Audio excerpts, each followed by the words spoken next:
This is verse 2 of the 11th chapter, Gospel of Matthew. Jesus has sent his disciples off on their first mission, and Jesus himself is also joining in the mission. And now we have an interruption of the narrative, as it were, to tell us something of John the Baptist, who has been imprisoned. Matthew doesn't give us the details of that, but it now is an event in the past, and Matthew is inquiring concerning Jesus and his activities. So we have ho. This is the article, masculine singular nominative, with the proper name Ioannes, which is John, referring to John the Baptist, postpositive de, so but or and John. And it's implied the Baptist. We are assumed to know who this is referring to. John akousos, from akouo, I hear. This is an aorist participle, passive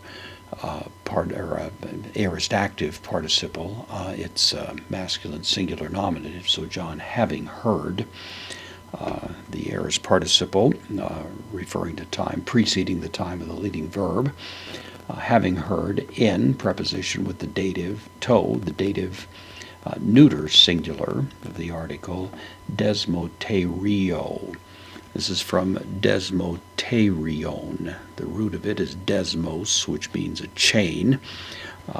Desmeo means to shackle something. Deo is the root verb here, which means to bind.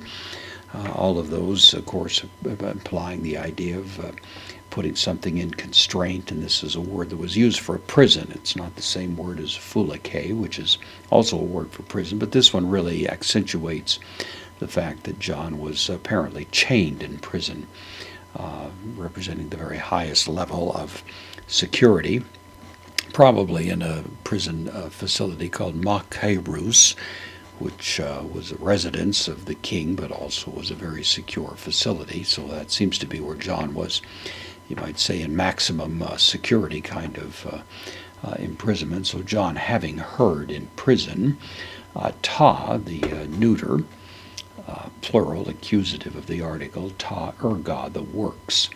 And it doesn't say of Jesus, but it says to, of the Christu, of the Christ. So he's heard of the works of the Christ. It's a little bit of a subtlety on the part of Matthew's communication here to make it clear that he's actually hearing the works of Christ. And maybe a little implied suggestion that John should have figured out the works that were being done were certainly the works of the Christ. But be that as it may, he nevertheless is going to send a question to Jesus, which is a little on the cheeky side, as we're going to see in the ensuing conversation. But he hears of the works of the Christ being in prison. Then he pimpsos, this is an aorist participle, aorist active participle, masculine singular nominative, referring to the subject, that is John, having sent. Dia, preposition, takes the genitive here, and meaning through. So through, tone, mathe, tone, through the disciples out to of him. We don't have the actual rest of the sentence here, but we of course know that he's going to be asking if Jesus is the one, or do we wait for another one? Question is going to be put to Jesus, and it gives Jesus an opportunity to highlight the fact that he is indeed doing the works of the Christ, which is exactly what John has sort of accentuated here in the language that he's already used in this statement.